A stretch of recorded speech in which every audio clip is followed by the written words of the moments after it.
Hi students, welcome back to the YouTube channel Brilliant Minds and Educational Hub.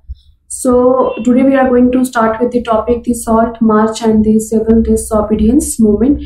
In the last session, I have done with this towards civil disobedience movement, and we have seen the this picture Simon Commission we have done, and moreover we have done with the Purna Swaraj. We have done with the concept of Purna Swaraj. So today we are going to start with the topic the Salt March and the Civil Disobedience Movements. So first of all I would like to say that जैसे जैसे chapter करवा रही हूँ उसके साथ साथ में notes जरूर बना रहे हैं. छोटे छोटे पॉइंट्स को प्लीज नोट करना है. मैं हर वीडियो में आपको बोलती हूँ कि छोटे छोटे पॉइंट्स को लिखना है ताकि आपको छोटे छोटे जो पॉइंट्स हैं वो आपके एमसीक्यू के फॉर्म में आएंगे. अगर वो आएंगे तो यहीं से आएंगे और कहीं से नहीं आएंगे. ठीक है. सो इन माई अकेडमी जो मेरे साथ दूसरे बच्चे जुड़े हुए हैं, जो मेरे से ऑनलाइन सेशंस ले रहे हैं बच्चे, तो उनको बहुत थोड़ा सा इजी लग रहा है कि हाँ मैम आपने ये करवाया है तो यहाँ से हमारा क्वेश्चन बन पा रहा है. तो मैं यहाँ पे भी कोशिश कर रही हूँ कि मैं आपको लाइन टू लाइन करवाती जाऊँ, एक्सप्लेन करती जाऊँ, और जो पॉइंट्स आपको मेंशन करवा रही हूँ वो आप अपने पेपर में अटेम्प्ट कर सको. सो इस चीज को ध्यान में जरूर रखा करो कि हमें करना है. पॉइंट्स को प्लीज मेंशन करना है. हाईलाइटर से हाईलाइट कर लो या आप यहाँ पे ये जो स्पेस अवेलेबल है यहाँ पे लिख लिया करो. ठीक है. चलो जी, टाइम नहीं वेस्ट करेंगे, स्टार्ट करते हैं. Mahatma Gandhi found in salt a powerful symbol that could unite the nation. अब क्या है, अब सॉल्ट मार्च पढ़ रहे हैं. महात्मा गांधी जी क्या देख रहे हैं, महात्मा गांधी जी देख रहे हैं कि जो एक सॉल्ट है ये एक बहुत बड़ा पावरफुल सिंबल है जो हमारे नेशन को यूनाइट करेगा, जो हमारे नेशन को इकट्ठा करेगा.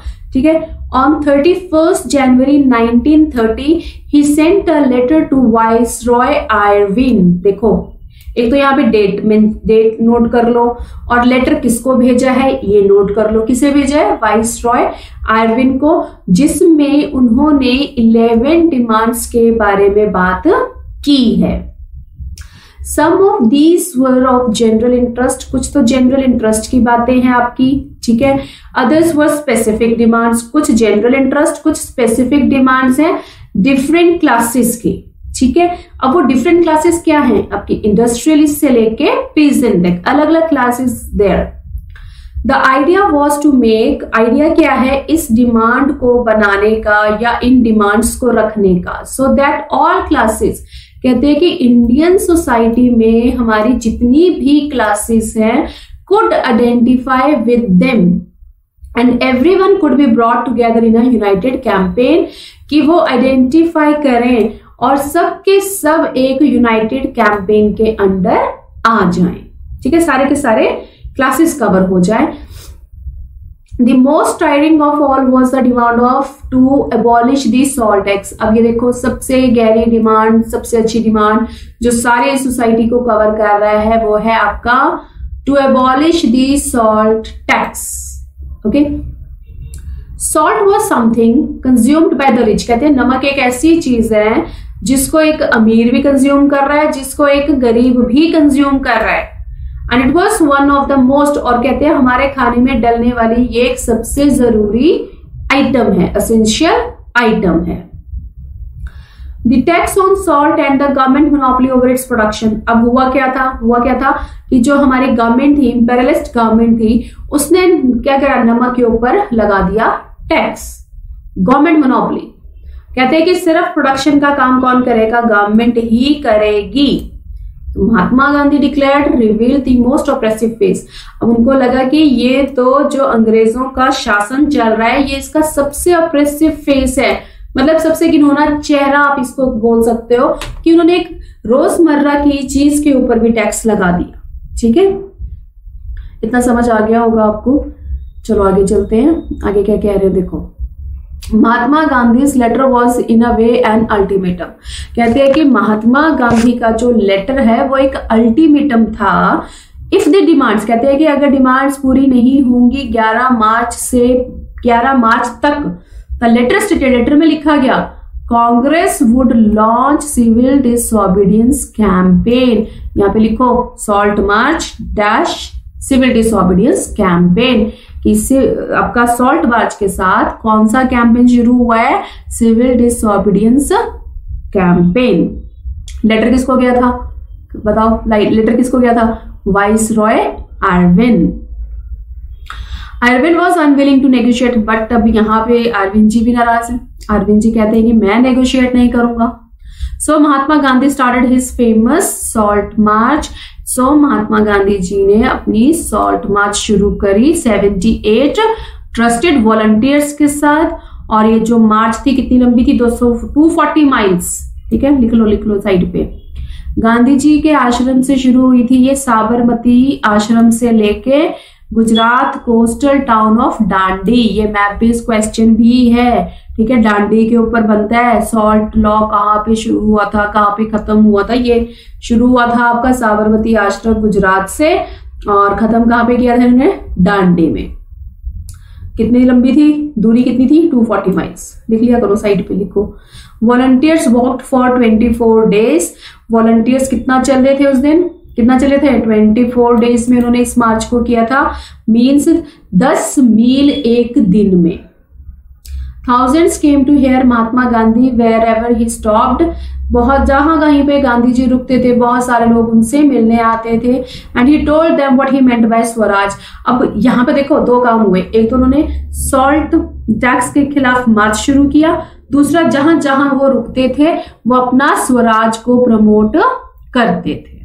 ठीक है, समझ आ गया? देखो आगे 6 अप्रैल को वो कहां पहुंच गए? 6 अप्रैल को वो डांडी पहुंच गए और ceremonially violated the law manufacturing salt by boiling sea water. Law को तो जो अंग्रेजों के लॉ थे उन सब लॉज को तोड़ दिया। उसको तोड़ा कैसे? उन्होंने सी वाटर को या समुद्र के पानी को बॉइल करके नमक बनाना लोगों को सिखा दिया। ठीक है, so this marked the beginning of the civil disobedience movement. यहां से आप कह सकते हो कि सिविल डिसओबीडियंस मूवमेंट की शुरुआत हो गई। How was this movement different from? अब हम आगे जाके देखेंगे कि ये वाला जो मूवमेंट है आपका सिविल डिसओबीडियंस मूवमेंट जो है वो नॉन कॉपरेशन मूवमेंट से कैसे अलग है। ठीक है, people were now asked not only to refuse cooperation with the British. अब यहाँ पे लोगों को सिर्फ ये नहीं कहा गया कि आप कॉपरेशन को रिफ्यूज कर दो कि हम लोग अंग्रेजों के साथ कॉपरेशन नहीं करेंगे with the British as they had done in 1921-22।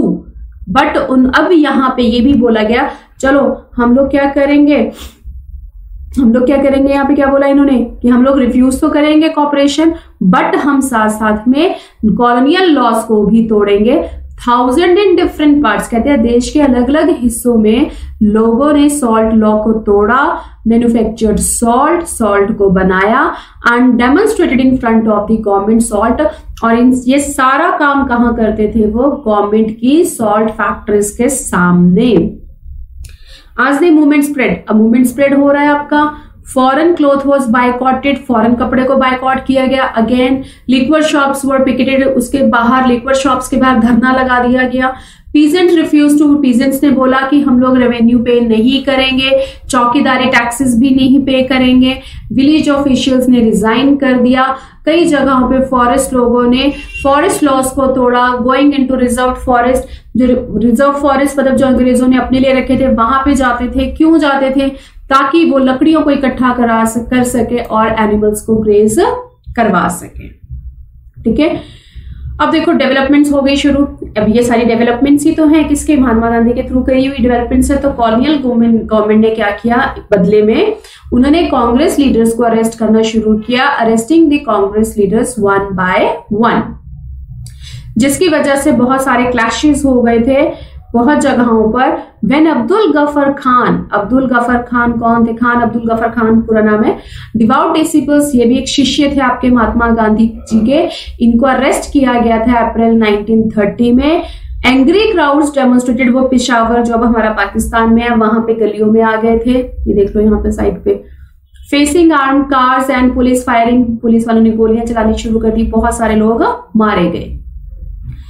1 महीने के बाद जब महात्मा गांधी जी को अरेस्ट किया गया, इंडस्ट्रियल वर्कर्स जो थे शोलापुर के, उन्होंने पुलिस पोस्ट पे हमला किया, म्यूनिसिपल बिल्डिंग्स पे हमला किया, लॉ कोर्ट्स और रेलवे स्टेशन पे हमला किया।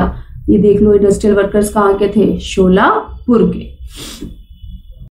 A month later, when Mahatma Gandhi himself was arrested, एक महीने के बाद जब महात्मा गांधी जी को अरेस्ट किया गया तो बहुत सारे आपके इंडस्ट्रियल वर्कर्स जो थे शोलापुर के, उन्होंने हमला किया किस पे, पुलिस पोस्ट पे, म्यूनिसिपल बिल्डिंग्स में, लॉ कोर्ट्स, रेलवे स्टेशन पे, और ब्रिटिश रूल के मतलब जो अंग्रेजों के जितना भी आपका स्ट्रक्चर था उनको बर्बाद करने की पूरी कोशिश कर रहे हैं। फ्राइटेंड गवर्नमेंट, डर गई ना, इतना नुकसान करोगे तो ऑब्वियसली कोई भी डर सकता है। तो frightened government responded with the policy of, इन्होंने भी ब्रूटल रिप्रेशन, अब मार कुटाई दोनों साइड शुरू हो गई। पीसफुल सत्याग्रहीज वर अटैक्ड, अब जो ये सत्याग्रहीज थे उनके ऊपर हमला हुआ। वुमेन एंड चिल्ड्रन वर बिटन, औरतों को और बच्चों को मारा गया और लगभग 1 लाख लोगों को अरेस्ट किया गया। इन सच अ सिचुएशन, ऐसी सिचुएशन में जो महात्मा गांधी थे, वंस अगेन दोबारा से मूवमेंट को बंद कर दिया गया। ये मैंने आपको बार बार बताया है कि महात्मा गांधी जी का एक व्यू था मूवमेंट्स को लेकर कि हम लोग हिंसा को यूज नहीं करेंगे, हम लोग वायलेंट मेथड्स को ऑप्ट नहीं करेंगे।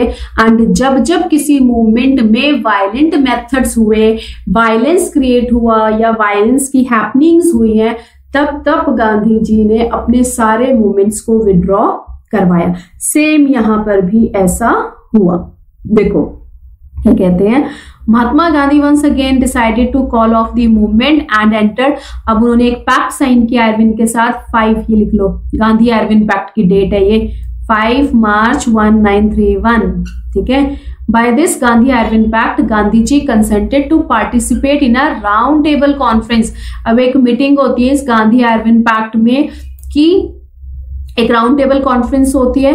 कांग्रेस हैड बायकॉटेड दी फर्स्ट, अब बेसिकली जो कांग्रेस थी उसने पहला राउंड टेबल जो कॉन्फ्रेंस हुआ था आपका लंदन में, उसको क्या किया था, कैंसिल कर दिया था, बायकॉट किया था। जो लंदन, अभी याद जगह रखो, फर्स्ट राउंड टेबल कॉन्फ्रेंस कहाँ हुई थी, लंदन, लिखो साइड पे चलो। And the government agreed to release, और यहाँ पे सरकार ने कहा था कि वो पॉलिटिकल प्रिजनर्स जो थे उन सबको छोड़ देगी। अब सेकेंडली देखो 1931 दिसंबर में, ठीक है, 1931 दिसंबर Gandhi ji went to London for the conference पे जाते हैं, लेकिन नेगोशिएशंस नहीं हो पाती हैं एंड ही रिटर्न्ड डिसअपॉइंटेड, निराश होकर वो आ जाते हैं। Back in India he discovered that, जब वो वापस आते हैं तो वो क्या देखते हैं कि जो government had begun a new cycle of repression, अब दोबारा से कुछ नया हो गया। अब देखो वो नया क्या हुआ है, Ghaffar Khan and Jawaharlal Nehru were both in jail. अब सदमा लग गया भाई, गफ्फर खान और जवाहरलाल नेहरू जी कहाँ पे, जेल पे। Congress had been declared illegal, अब दूसरी चीज, पहला झटका जेल में कौन, नेहरू और गफ्फर खान, दूसरा झटका कांग्रेस को इलीगल कर दिया। अंडर सीरीज ऑफ मेजर्ड, क्या लिखा है, measures had been imposed to prevent meetings, demonstrations and boycotts. Meetings हो रही हैं, डेमोन्स्ट्रेशंस हो रहे हैं, बायकॉट्स हो रहे हैं। विद ग्रेट एप्रीहेंशन महात्मा गांधी जी ने लॉन्च किया सिविल डिसओबीडियंस मूवमेंट, लेकिन इसी मतलब एक बहुत अच्छे एम के साथ शुरू तो किया गया था, लेकिन 1 साल के अंदर अंदर क्या हुआ, ये जो मूवमेंट था इसने अपना मोमेंटम खो दिया। ठीक है, आई होप इतना समझ आ गया होगा। सॉल्ट मार्च, पिक्चर देख लो, चलो पिक्चर भी साथ साथ में कवर करते हैं। ओके चलो आओ, ये देखो picture. Dandi march, during this salt march Mahatma Gandhi was accompanied by 78 volunteers, और रास्ते में बहुत सारे लोगों ने इन्हें ज्वाइन भी किया। Okay okay, police crackdown on the satyagrahis, ये मैंने आपको 1930 वाला यहाँ पे बताया था, ये वो वाला पिक्चर है आपका पेशावर वाला। ठीक है, ये वाला टॉपिक आपका फिनिश है। Okay, one more announcement for the students कि हम लोगों का ऑनलाइन सेशन चल रहा है जिसमें हम लोग assertion, reason, map based, case based questions को कवर कर रहे हैं. Those who are interested, I will drop the link in the description box. ठीक है, व्हाट्सएप नंबर होगा जिसमें आप मैसेज करके ग्रुप को ज्वाइन कर सकते हो. ठीक है, अगर इंटरेस्टेड हो. अदरवाइज मैं आपको यहाँ पे करवाई रही हूँ, और इसको भी आप ध्यान से सुनोगे, करोगे तो डेफिनेटली आपके पेपर में नंबर अच्छे आ जाएंगे. क्योंकि मैं इसमें भी साथ साथ आपको क्लियर करके बता रही हूँ कि कौन सी लाइन है, कौन सा कहाँ पे है, छोटे छोटे ये जो आपकी जगहें हैं या फिर डेट्स हैं या फिर मैप बेस्ड क्वेश्चन मैं आपको यहाँ पे भी बता रही हूँ. बट फुल फ्लेज अगर आपको पूरा चाहिए तो आप अपने ऑनलाइन सेशंस में आ सकते हो. ठीक है, okay, that's it for the day. और नेक्स्ट सेशन में करेंगे हम लोग अगला टॉपिक. अगला टॉपिक क्या रहता है आपका, how participants saw the movement. ठीक है, ये वाला टॉपिक लूंगी मैं आपका नेक्स्ट सेशन में. फिलहाल के लिए इतना, और जितना करवाया गया है आपको, जितनी वीडियोस में डाल चुकी हूँ उसको बार बार सुनिए. छोटी छोटी वीडियोस ये 10-10 मिनट्स की हैं, हो जाती हैं कवर. ठीक है, उनको कवर करो और हो सके तो कॉपी पेन लेके छोटे छोटे क्रैक्स बना लिया करो. ठीक है, तो होपफुली मैं जल्द से जल्द इस चैप्टर को खत्म करवा के और हिस्ट्री के सेकंड चैप्टर में आ जाऊंगी. ठीक है, सो कमेंट बॉक्स में मुझे बताओ कि इसके बाद हम कौन सा चैप्टर शुरू करें हिस्ट्री का. ओके, चलिए, okay, that's it for the day. Will see you in the next session. Stay tuned for the next session.